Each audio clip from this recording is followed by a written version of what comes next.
all across America and around the world. This is Veterans Radio. This is Veterans Radio. Good day. I'm Jim Fossone. I'm the officer of the deck today here on Veterans Radio, and thanks for joining us.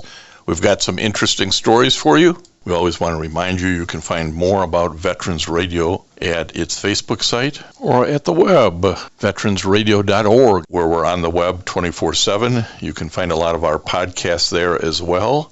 We post new ones every Tuesday, so you can get a new story, a new interview, something you didn't know before by going to veteransradio.org. And before we get started, we want to thank our sponsors. First up, we want to thank National Veteran Business Development Council, nvbdc.org. It was established to certify both service-disabled and veteran-owned businesses. You'll find out how they can help your business by going to nvbdc.org. We want to thank Legal Help for Veterans. Legal Help for Veterans fights for veterans' disability rights all across the nation. You can reach them at 800-693-4800 or on the web at legalhelpforveterans.com. We just want to remind you that Veterans Radio podcasts are available on all your favorite streaming platforms, including RSS.com, Apple Podcasts, Spotify, YouTube Podcasts, iHeartRadio, and Rees Across America Radio. So wherever you are, you can find us, whether it's on your mobile phone or your computer or your laptop, your tablet. But listen in to Veterans Radio Podcasts. We post something new every week, and you're going to find it informative. We're going to have a couple of great stories today about local histories, one in the peninsula state of Michigan and one in the peninsula state of Florida, on African American efforts during the Civil War that kind of lost history, if you will. So I think you're going to stick around and enjoy both of these on Veterans Radio. We want to welcome to Veterans Radio today Maurice Imhoff, a Michigan historian and author from the Jackson, Michigan area. Maurice, welcome to Veterans Radio. Hi there, happy to be here. Well, you've written a book that captured my eye, and I thought, well, this is this is local history I don't know, and I think that's what a lot of us recognize is there's so much local history we don't know, and I wanted to pass this along because I think all over the country there are these kinds of little historical nuggets none of us know about, and you have researched and written on the 1st Michigan Colored Infantry, later known as the 102nd USCT, which we'll explain that acronym in a minute. Let's start, Maurice, with how did you get interested in researching this particular subject, which goes all the way back to the Civil War? Sure, yeah, it's a great subject. Great question to ask. I got involved at the Jackson Civil War muster in 2014, the largest Civil War living history event in the Midwest. My grandfather took me, and he was a big historian. I was not. We'd be talking history. I think some grandfathers can think telling your grandson about the history and how cool the railroad tracks are, things like that. And I'm looking out the window, staring off to the side, not paying any attention. So we go to the Civil War muster, which I did find interesting. But either way, he stepped away for a second to take a look at something else. They came across a group of African American living historians, which stood out. I mean, they were the only ones, and they were a bunch together. And I got to know those guys, and before I knew it, I was wearing a jacket, a hat, and pants. And my grandfather came back looking for me, and I blended in with all camp, which was kind of funny. Hey, but what happened to him? I lost him. Where'd he go? And he was doing that. He was looking left, looking right, putting his hand over his head, trying to block the sun. He was looking for me. And, to make the story a little shorter there, I joined, and the first year it was all about the battles.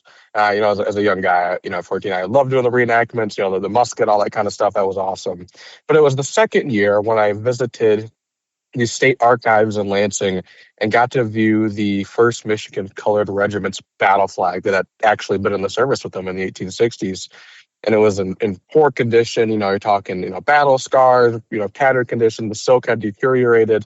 And I became interested in it because it hadn't really been researched that much. There was missing pieces from it, paint, scars. So I started digging into that research, and before I knew it, it kept going and going, and I became the state's head researcher on the subject. Well, and it's really interesting. We have spoken to the gentleman down in Lansing who heads up that Battle Flags group. Yes. And they recently had a film out on these battle flags, which is fantastic film. So we'd continue to recommend that to folks. Go to their website and just put in Michigan battle flags. You'll get there. History is not really taught in our high schools and our colleges, and if it's taught, it's not taught in much depth. But by being in living history, if you will, in the reenactment, sure, and feeling it and smelling it and having all those senses, it sort of ignited a spark and an interest, didn't it? Absolutely. You get to seeing it as firsthand as you can, right? Because I can't travel back in time to the 1860s or to anyone else.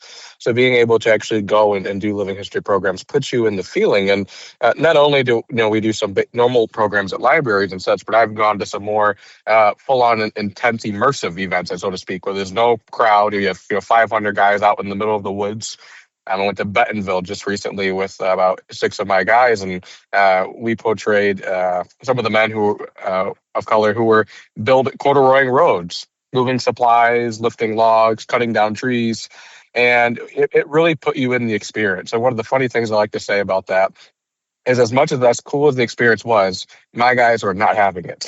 It was not fun. I mean, you're talking like you'd march a mile or two, and then they'd stop, and they'd tell all the white soldiers stack your arms, such like that, and then they would call us black soldiers up and say, "All right, you guys need to go get the road fixed up ahead so we can move the men in the wagons." And my guys were mad because everyone else was taking a break. And I say, as interesting as it was to see them mad, it was cool to me to see them get mad, because that's what you would have saw back then in a way, right? You're seeing the difference of what was going on, I mean, firsthand to those young men. So now then, going as a writer and writing about the soldiers, it gave me, I could picture, as I'm reading letters and piecing the book together, the story, I could picture what it was like a little bit easier from someone else who had never done living history.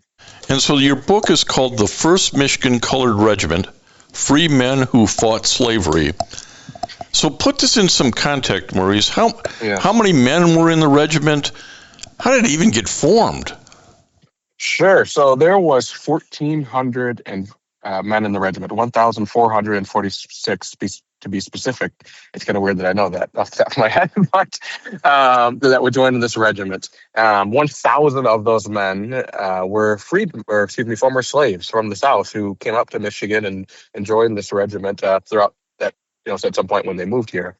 But it was formed by Colonel Henry Barnes in Detroit, Michigan, who was a large abolitionist. He ran the Detroit Advertiser and Tribune, which was the abolitionist newspaper there, the Republican paper, who was constantly writing about ending slavery in America, stopping the spread, and then also calling for the enlistment of black soldiers, which wasn't allowed.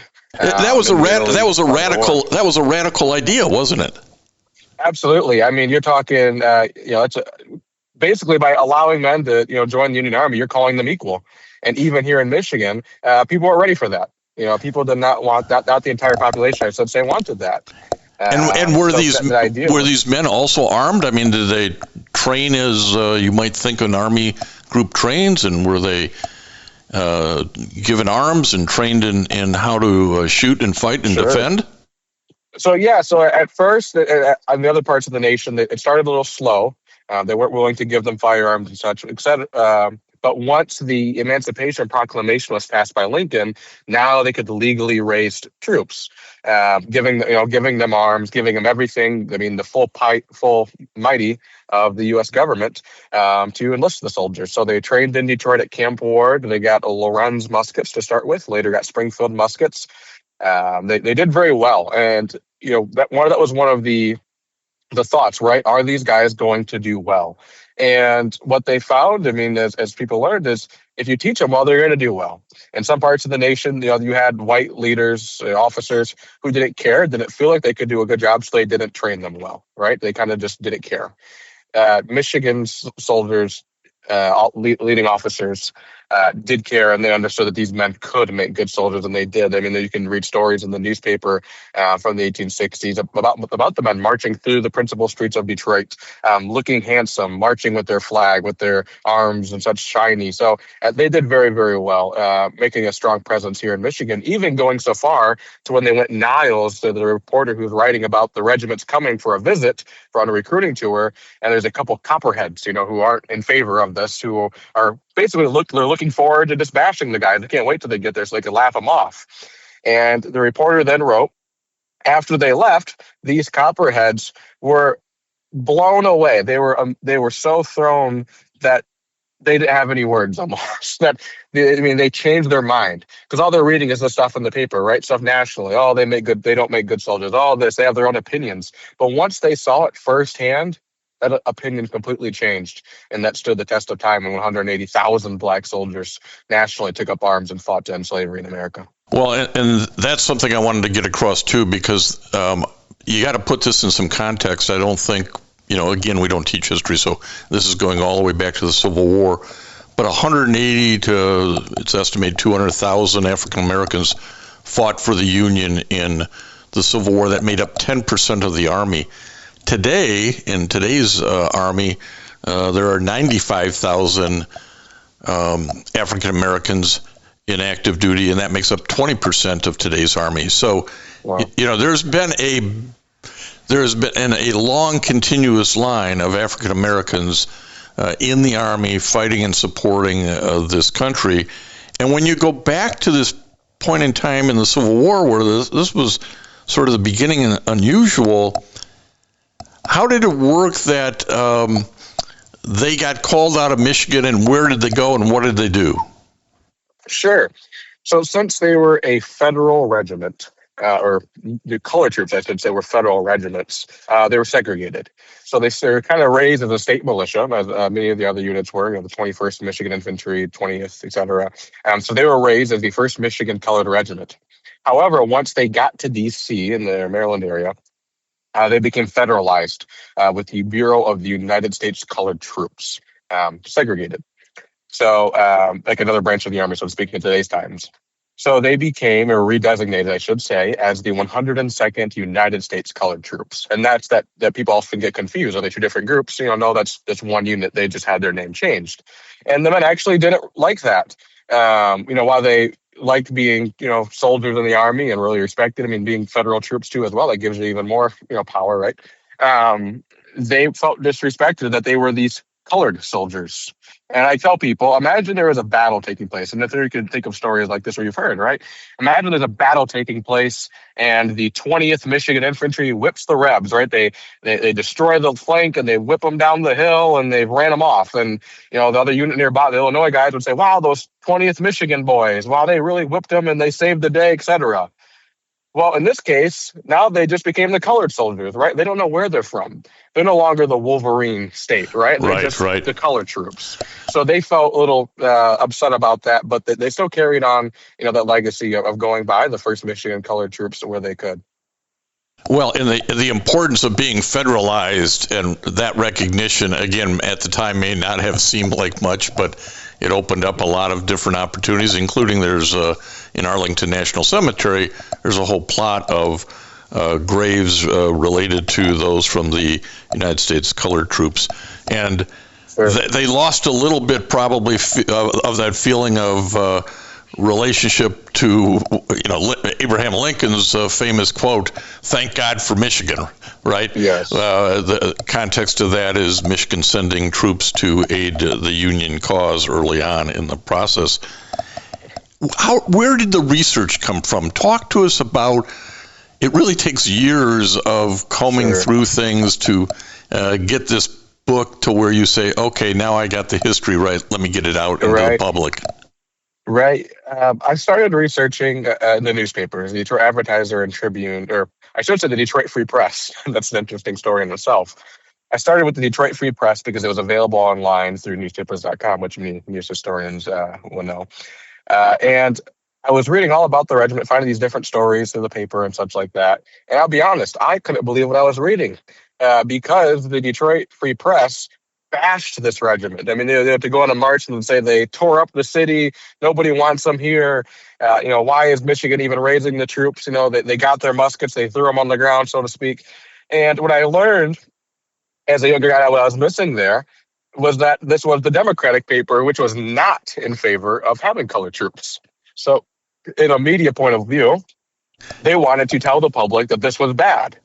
And when I discovered the Detroit Advertiser and Tribune, it was a day and night difference between the stories. Well, and that lesson rings true today, right?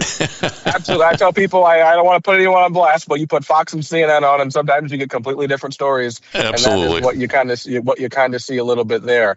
And so and I do as well as a historian. I make sure I'm reading through the bias, because even the Advertiser and Tribune is going to have a little bit of a bias, right? So I show that in my book. I do a chapter, I believe, it's called "Trouble at Camp Ward," which goes over a lot of the mischief that the soldiers did get themselves into, a variety of mischief, or a robbery. And they got into fights at the camp. I got news for you. Put a bunch of young bucks together in the Army. There isn't an Army camp around that hasn't had those problems. Let's back up, because you've mentioned it twice, and I'm not familiar with it. Where was Camp Ward? It doesn't exist anymore today. People may know Fort Correct. Wayne, but tell us a little bit about Camp Ward in Detroit. Yes, Camp Ward was located where, I believe, I'm not from Detroit, so I don't know they've changed the name a few times. Ralph Bunch Elementary School. There is an elementary school there, and some tennis courts, and some apartments nearby. And the historical marker is located in the back of that elementary school by a little roundabout. There's another good example. There's another good example, Maurice Imhoff, of we don't pay any attention to history. We stuck that marker around back. Nobody will ever see it. Right. Yeah, it's an interesting spot. I don't know exactly why that location specifically was chosen. And two, I did have a little bit of conflicting research about where the camp was actually sitting at. It looks like, even in my opinion at least, that it was actually sitting a little more closer to Elmwood Cemetery when I was comparing the maps. But I don't know. I wasn't there. And a neat little side story there, too, actually. That historical marker was dedicated in 1968, I believe, off the top of my head. Oh, okay. If you know Detroit, you know there was a significant event in 1967. So this historical marker was actually a part of rebuilding that Black community in Detroit, rebuilding everyone coming back together as a community. The governor was there, leaders of the NAACP were there. So this was kind of a way to look back at our history and see how far we have come and honor that history in a way. Yeah, I'm seeing online that Camp Ward was on the Detroit's east side, where the Black Bottom neighborhood once stood, which got razed for some urban development plan. And there is some archaeological work going on trying to find more about the remnants of the camp and that sort of thing. So, again, we lose our history. That's why books like First Michigan Colored Regiment, Free Men Who Fought Slavery, is so important. Maurice, the men ended up fighting out of state at a couple of different battles. Can you tell us about that a little more specifically? Sure. They fought a variety of different engagements in the South Carolina, Georgia, and Florida area. And before I dive into that, I'd like to say, like I used to say a little earlier, is these men were fighting for a different cause than all of the other rest of the Army. The African American men in the Army were fighting for freedom.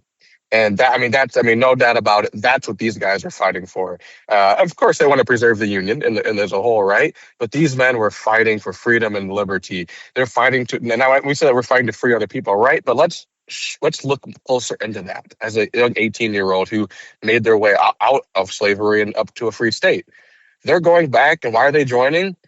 To free their mom, to free their dad, their girlfriend, their best friends who are still left in slavery. That's what these guys are fighting for. That's what they're thinking about.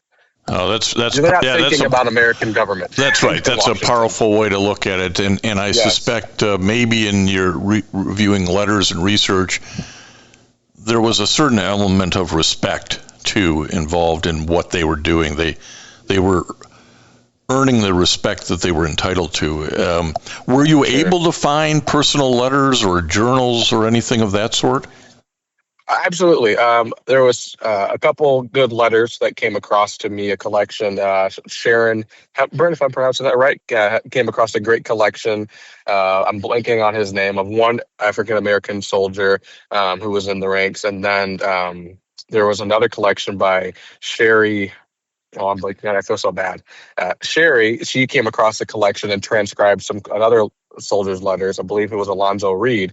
But then there were a couple officers, and one of my favorites was a surgeon. He was a white surgeon, younger guy, and he had a collection of letters he was writing back and forth to his wife.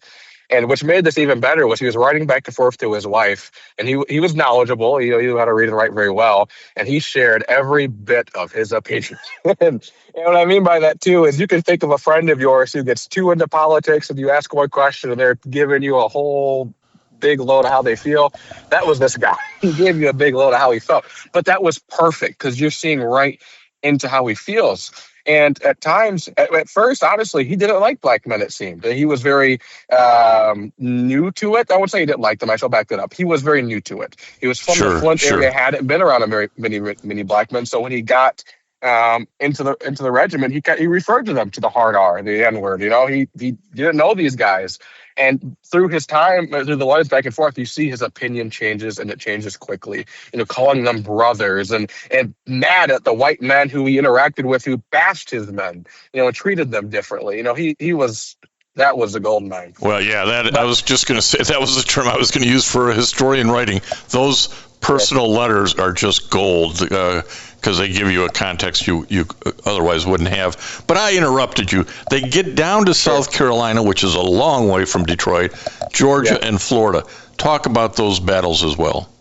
Yeah, so their first battle is going to be in down the road from Olustee, Florida, near Jacksonville, in a place called, oh man, why do I usually know these names so well, and I'm blanking on the name of it, but it's just past Olustee, Florida, and I'm sorry, I just can't think of the name of it, but it's a small engagement, so to speak, anyways. So they're down there in northern Florida, and they're tearing up railroads, and they start to hit Baldwin, Florida. Thank you. It's between Jacksonville and Olustee, Baldwin, Florida, and they're tearing up these railroad tracks to try to stop the Confederate advance and supplies. And they begin to hear this noise. That noise goes louder and louder. Well, before they know it, I've been down to this area. It's thick pine trees, national forest woods. Before they know it, there's rebel cavalry pouring out of the woodwork, attacking them.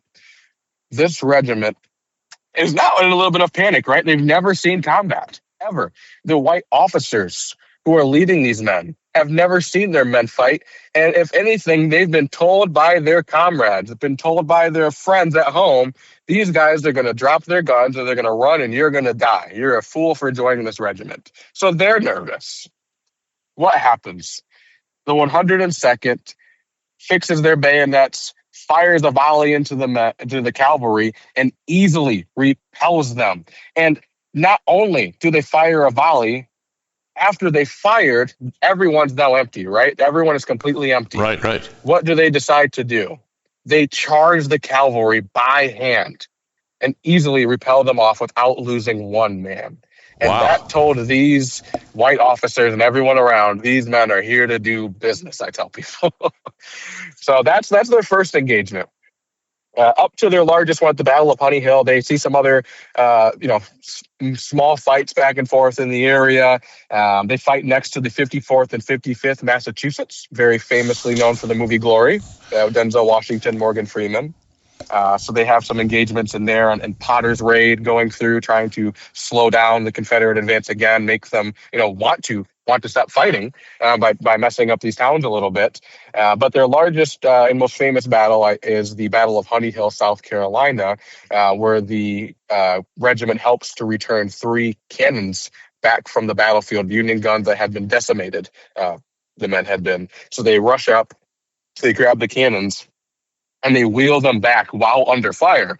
And what I mean by that is these men are literally getting shot in the arm and in the leg while moving these guns out in the woods, mind you, as well. And for that, Orson W. Bennett, who led that charge, was awarded the Medal of Honor. Now, Orson W. Bennett was a white man who was awarded the Medal of Honor. None of the black soldiers were awarded the Medal of Honor for that action. However, I think, no one discredits, the work that he did to be able to lead that charge.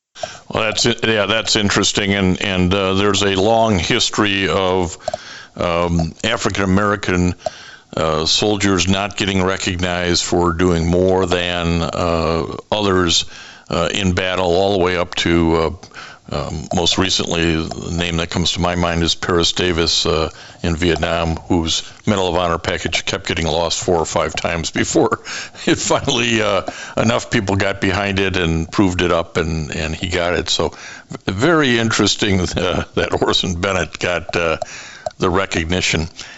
When you got done researching this and writing this, what's your hope or expectation for capturing this history? My hope is that it's not lost. And that's kind of what it had been for a period of time, really, until the 80s, when these African-American living historians got involved in Lansing and wanted to share this history. And then the story gets told. And when I think about that as a young man who is a descendant of slaves from Georgia, I think about how all of those young men, including older men, right, joined this. I mean, they gave up their freedom. I mean, they were literally just free. I mean, think of if you were born into a prison and then you get out of that prison and the first thing you do is go back to potentially be put back in that prison. Right. That's some scary stuff. All of these guys who put their freedom on the line and their life on the line and then sacrificed their life, honestly, as well, for freedom, to have what we have today. I mean, I think, sometimes we don't need to always focus on the past. It's important that we move forward as a country and move forward as society. But sometimes we need to, think back about how we have these, why we have these freedoms. I mean, I go to the store, I can get a McDonald's hamburger. I don't know, I can go to Meijer. I mean, I can live my regular day life. But how did I earn that? In a way, how did we get to that point? And without the sacrifices of our soldiers from all of these wars, I wouldn't be able to do that. No. And that's where I think it is so important that we think about it. That's why I'm honored to have a group. I have a group of 40 young students, all high school and college students, with me who teach this history in our living history group. And we want to be able to share not only to the general public, but to our fellow brothers and sisters that we need to cherish this history. So that is that's my biggest hope, that it will continue to be cherished, shared, and people learn that African American men were the victors of the Civil War, not the victims. I mean, these guys took up arms and they did their fair share. No, that's a great message. We should learn from this history and apply it today. Maurice Imhoff, I really appreciate you taking some time today to talk about this history, to talk about the 1st Michigan Colored Regiment, free men who fought slavery, and congratulate you on getting this out, and keep up the good work. Well, thank you so much. I never intended really on having a publication, but it came to me, and I had everything sitting in a pile, and the time is now, and I'm really happy with how it came out. Excellent. Thanks. The Congressional Medal of Honor Society convention will be held in Detroit from September 29th to October 3rd, 2026, featuring the largest gathering of living Medal of Honor recipients. This convention brings together many of the 60 living recipients for a series of public and private events aimed at sharing their stories and promoting the values of the Medal of Honor, such as commitment, integrity, courage, sacrifice, citizenship, and patriotism. This convention represents a unique opportunity for the city to honor its military heroes and foster a spirit of patriotism and community engagement. You can learn more about the convention at medalofhonordetroit.com. Let me tell you about one of these men, Paris Davis. He was born in Cleveland, Ohio. He went off ultimately to Southern University in Baton Rouge, where he earned an ROTC scholarship, one of the first in his family to go to college and graduate. He went into the Army, became an airborne and ranger. During his early years, he qualified for Special Forces.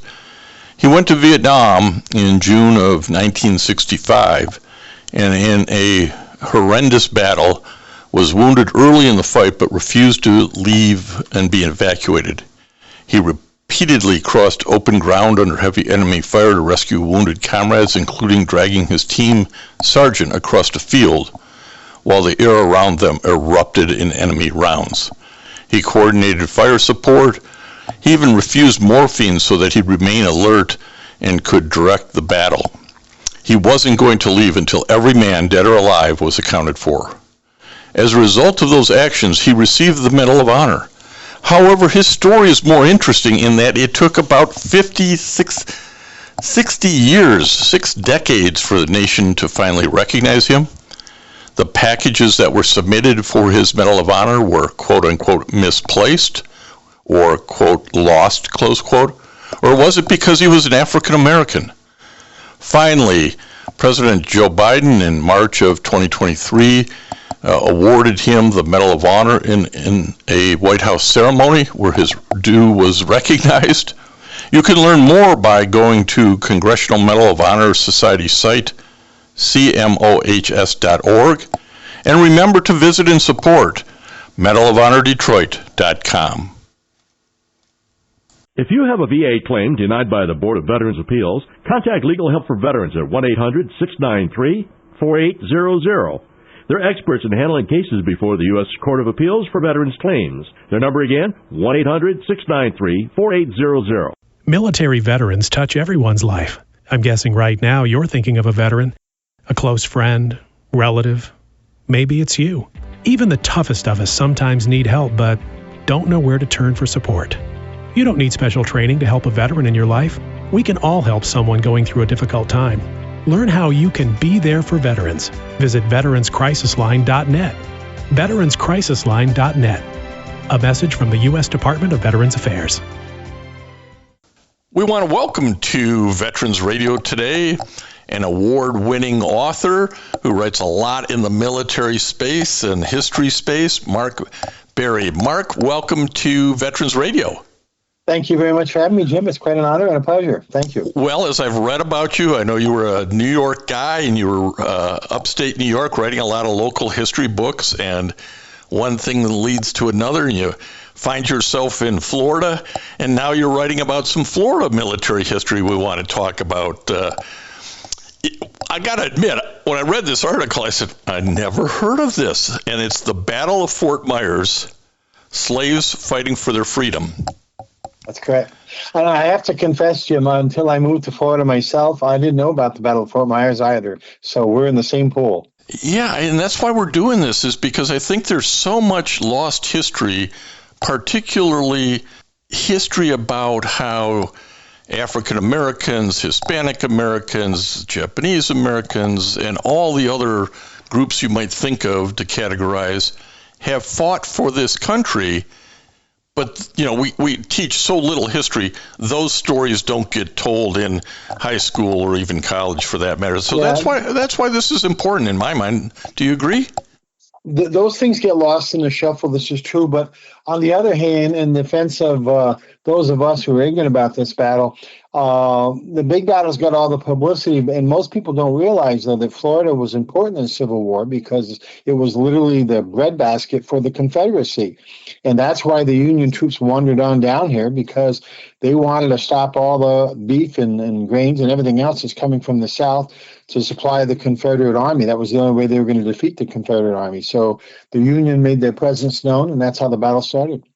Well, this is 1865, right? Oh. February 2nd, 1865 was the battle itself. And put in some context what this fort was. Was it a Confederate fort that the Union took over, a Union fort? Tell us about it. Well, it was a very small establishment, and at the time of the battle, it was very lightly staffed. There was only about 250 men there. In fact, they had just returned on the day of the battle. They had just returned a couple days early from another scramble elsewhere, a skirmish, I should say. And those 250 men, most of them were exhausted. They only had about 75 muskets between them, and even then about 30 rounds of ammo per musket.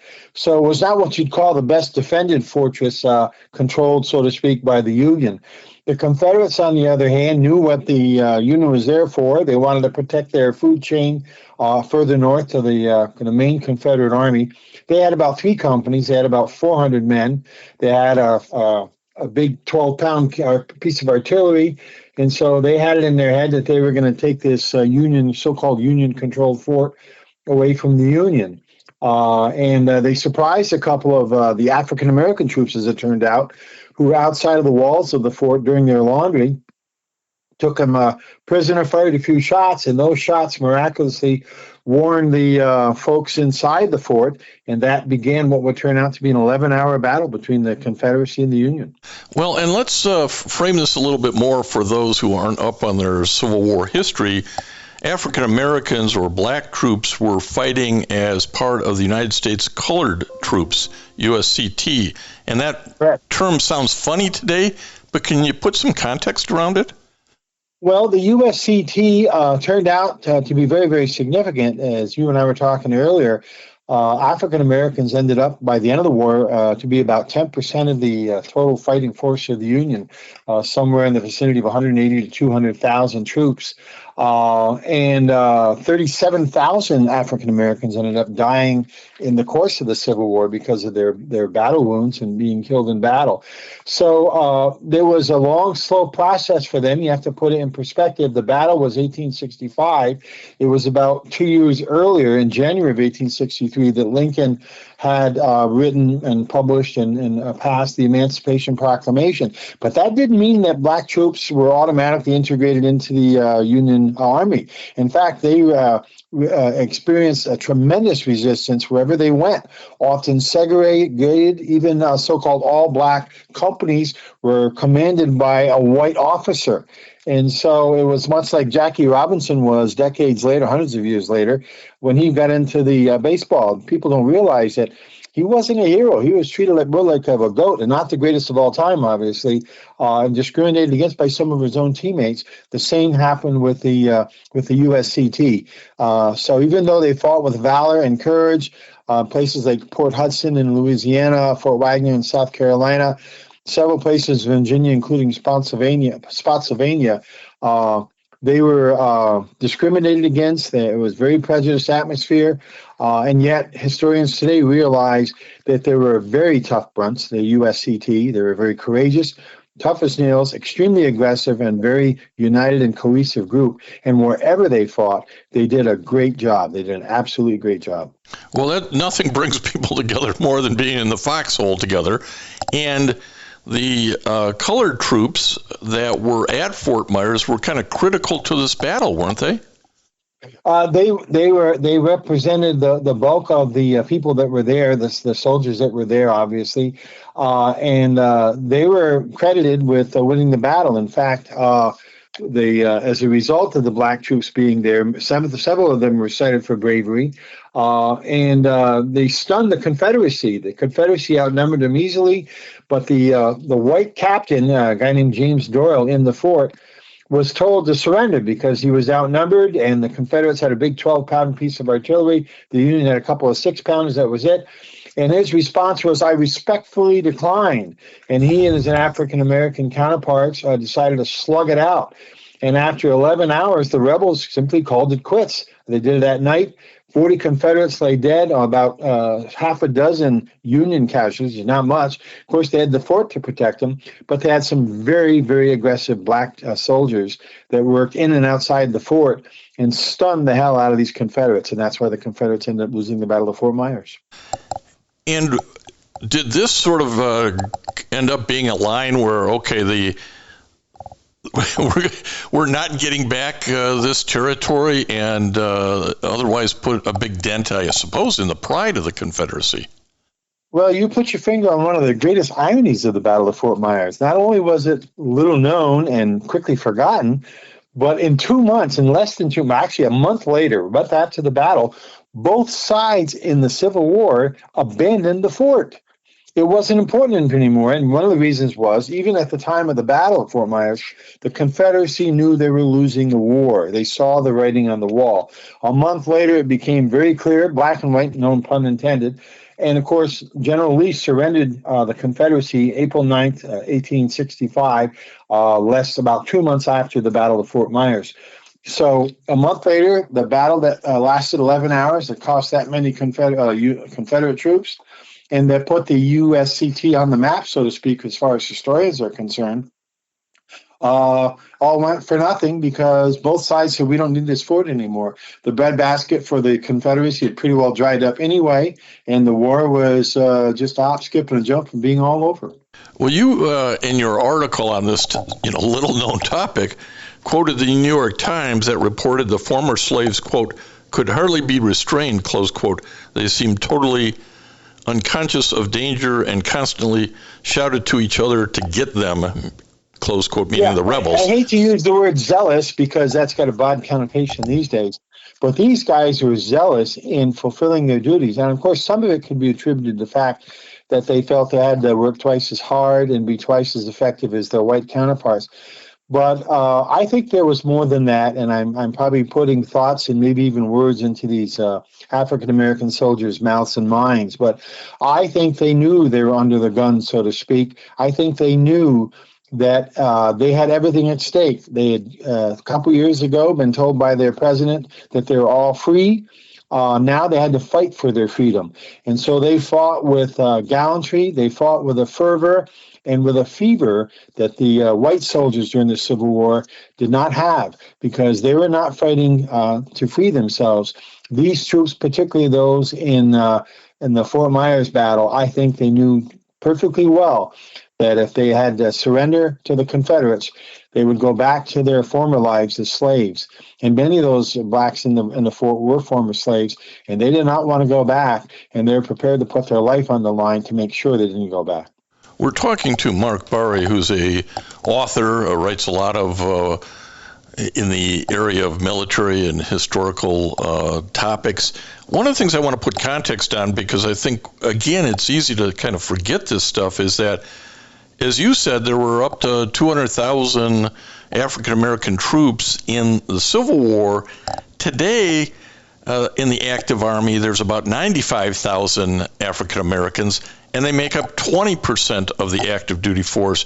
Where back in the Civil War, because so many more men were involved, they made up 10% of the Army. But the sheer number is somewhat staggering and easy to lose sight of when you're not paying attention to the history. Over the decades, of course, the numbers have changed, so those percentages are kind of out of whack now compared to what they were back then. But and most people don't even know that, so thanks for bringing it up, Jim. But something else that a lot of people don't know is that the black soldiers performed above and beyond what their white counterparts did often. For example, right now, if you go back and look at the record, as a result of the war, there were 14 black soldiers that received medals of honor for valor in such places as the Battle of New Market Heights in Virginia and elsewhere. In total, the black troops of the USCT were recognized for exceptional bravery in 39 separate but nevertheless major engagements in the Civil War. This is an outstanding, disproportionate performance by African-American military men that proves their bravery, proves their courage, and proves their zeal in fighting not just for our country's survival, but their own survival and their own freedom. That's an outstanding record for any single group in the military, in my opinion. Absolutely. One of the things, this the Battle of Fort Myers is, as we've talked about, kind of this significant event today. Fort Myers is a thriving area. A lot of people live there, but a lot of tourists come through. There must be some huge recognition of this battle and the role the black companies from the USCT played, right? I can hear the sarcasm dripping, my friend. I can hear the dripping.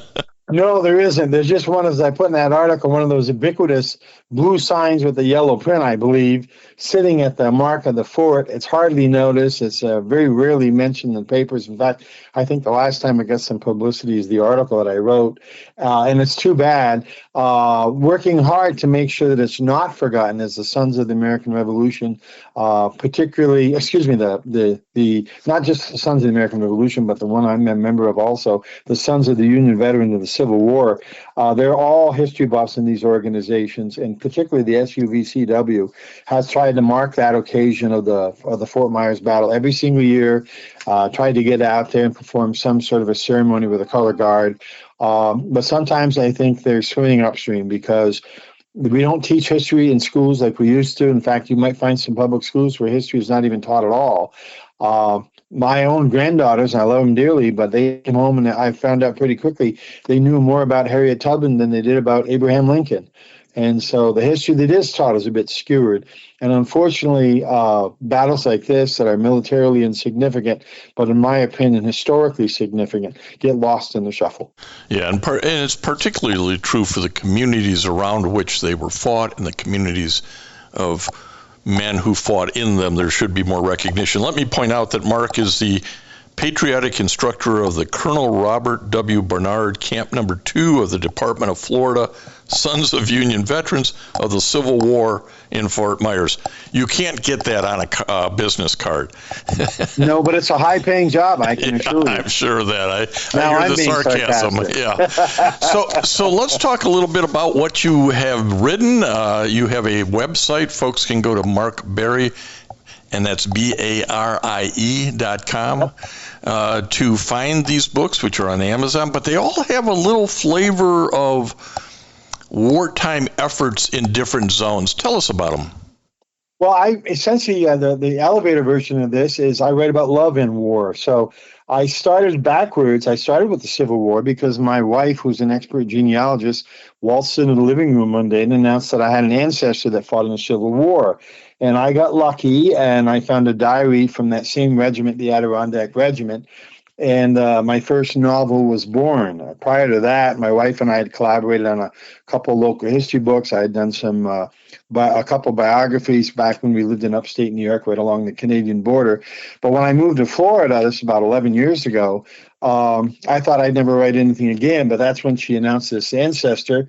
So I wrote the book, had a lot of fun, and I'll warn you, if there's a book in you, Jim, if not already, that when you write your first book, all of your loved ones and your relatives and your friends and neighbors will say, oh, it was a wonderful book. I couldn't put it down. But you, as a first-time author, are suffering from this syndrome called imposter syndrome. Right. And I felt I was an imposter, but then the darn book won a couple of awards, and then my massive ego took over. And then after that Civil War book came a love story about the Revolutionary War, about a nun who leaves the convent and ends up spying for George Washington. And the War of 1812, which is set in the area where I come from, in Plattsburgh, New York, right along the border. That's about a girl disguised as a boy who ends up on the Commodore's flagship during one of the most important naval battles of the War of 1812. After that, I was going to do a book on the Spanish-American War. I never got past the mysterious explosion of the USS Maine. So the entire book is about the mysterious explosion, and I'm egotistical enough to tell you that my conclusions as to who and what caused that mysterious explosion made a couple of headlines in a few local newspapers. Had a lot of fun writing that. Even though that, too, was a love story, it's historically accurate, extremely accurate. And the most recent book published last year was about World War I, about a nurse from Newfoundland, Canada. Well, back then it wasn't Canada, it was the country of Newfoundland, who volunteered as a nurse and ended up in one of the most grisly, horrifying wars in the history of mankind, World War I. So it's been a lot of fun. Well, this is an area called historical fiction, right? But being accurate on the history is not only part of the challenge, but part of the beauty, because this is how you get maybe somebody who otherwise wouldn't read a dry history book engaged in finding out what happened in the Civil War or in Havana or in World War I to this nurse. So historical fiction's, it stays here, I think. Well, you just hit the nail on the head, and it's taken authors and readers a long time to figure that out. When you write, in my case, historical fiction, but I like to call it historical romance because there is the love side of that story. Your historical narrative must be extremely accurate because I sell most of my books in person. I go all over Florida. I think last year I did 25 speaking gigs all over Florida. And there's usually one history buff in the room. And if you've made a mistake, they'll correct you very quickly. In fact, as an aside, I was talking about the Civil War once, and this little old lady got up in the back of the room, and she said, "Sonny, down here we don't call it the Civil War, we call it the War of Northern Aggression." Well, as we were going through this discussion today, I'm thinking, okay, I think I've just ticked off all the listeners south of the Mason-Dixon line. But yeah, they're very serious, and I made other mistakes. I don't know if that was a real mistake, but I can remember it. In the first time I got the first 100 books of my Civil War novel, and I discovered that in whatever page number it was, I talked about a famous escape at Libby Prison in Virginia. Sure. And I talked about how the prisoners had this piece of rubber sheet that they used to put air into the tunnel. And then 100 pages later, the rubber sheet turned into a plastic sheet, which, of course, wasn't invented for another 100 some odd years. And boy, was that pointed out pretty quick. And there was a panic call to my publisher and make my long story longer.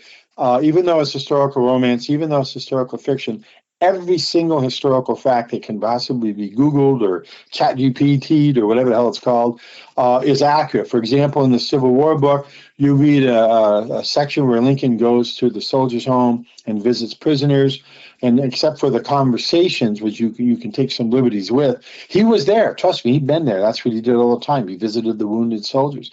Any historical figure, any historical event in a book, even though it's called historical romance or historical fiction, must be accurate. And I'm very proud to say in all 5 of my historical novels is extremely accurate. I would defy anybody to find a mistake. Now, I'll probably live to regret that, but I don't think there's any mistakes. Well, it's a genre I really enjoy reading. I hope our veteran radio listeners will tune into your books. You can find them on Amazon. You can find the whole genre of historical fiction there as well. And it's a great way to get introduced to some of these battles and concepts and what was going on back then, the history that you were never taught, but also wrapped in a way that will make it maybe a little more interesting, maybe keep you a little more engaged as a historical romance novel. Well, I agree with that. And when I go all over and speak, I don't talk about my books. I don't know why anybody would want to listen to me talking about my books. I talk about my research, and 9 times out of 10, I'm talking about what we've been talking about, little-known historical facts that many people find interesting, sometimes fascinating, absolutely fascinating. And I don't know how much time we got left, but Jim, I'll leave you with a real quick story about an African-American, the highest officer in the history of the Civil War, that happened to be African-American. His name was Alexander Thomas Augusta. His last name was Augusta. And believe it or not, he was a surgeon. And his initial acceptance in the Army was revoked for a couple of reasons. Number one, he was a black man. And number two, he had lived for 10 years in Canada, which back then was British controlled. So he was considered a British subject. And so they said, no, you can't join the Army. Well, he refused that answer. He wrote to President Lincoln himself and asked that the medical board reverse their decision. Lincoln agreed with him. The medical board changed their mind. They honored Augusta's initial acceptance. They made him a major and the head surgeon in the 7th U.S. Colored Infantry. Years later, he would advocate for equal pay for African-American soldiers. He wrote a letter of complaint to Senator Wilson back then. They raised his salary to the appropriate level and all of the other commissioned officers, too. And near the end of the war, guess what? He was awarded the honorary rank of lieutenant colonel, and he became the highest black officer in the U.S. military at the time. And around 1865, a president by the name of Lincoln, along with his wife, invited him to the White House, and he became the first African-American ever to visit the White House. End of trivia, end of story, and I'm sure your listeners will appreciate that. No, again, this is why we do this, Mark, and we don't want to forget this kind of history. It's so important. We appreciate the time that you've given us today, Mark Barie. I send folks to your website, markbarie.com, learn more about what he's writing, and he probably has another book or two in him. I can just tell by the energy. So I am. I'm working on one about the Russian Revolution of 1917. There you if you go. like Dr. Zhivago, you'll like this book. Ah, great. Mark, thanks for your time today. Thank you, Jim. Appreciate it. Well, we certainly hope you enjoyed these programs on some African American history and the service that they've performed for the military. These both stories dated back to the Civil War, but we got a little bit in there about Paris Davis in Vietnam, who's also a Medal of Honor recipient. You know, these are stories which don't get taught, maybe get passed down from generation to generation, but it's really incumbent on us to keep this knowledge, this recognition alive, particularly when so much of it gets lost in otherwise what I'd call rhetoric. So we're glad that we're able to do this on a weekly basis here on Veterans Radio. And my partner Dale Throneberry and I kind of keep an eye out for these, I've never heard of that kind of story. And we can only do it with the help of our sponsors like nvbdc.org, the Vietnam Veterans of America, VA Ann Arbor Healthcare System, legalhelpforveterans.com. And we have some local sponsors as well. And if your post would like to join this group, we'd love to have you. We have the VVA Charles S. Kettles Chapter 310 in Ann Arbor, VFW Graf O'Hara Post 423, the American Legion Post 46.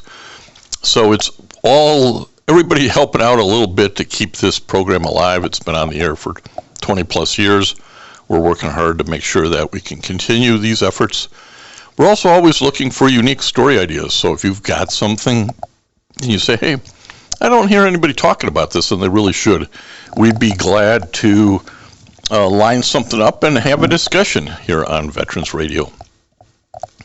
Something new is posted every week on our podcasts on Tuesdays at 11. This Sunday program, hour program, gets reposted also on the various podcast feeds.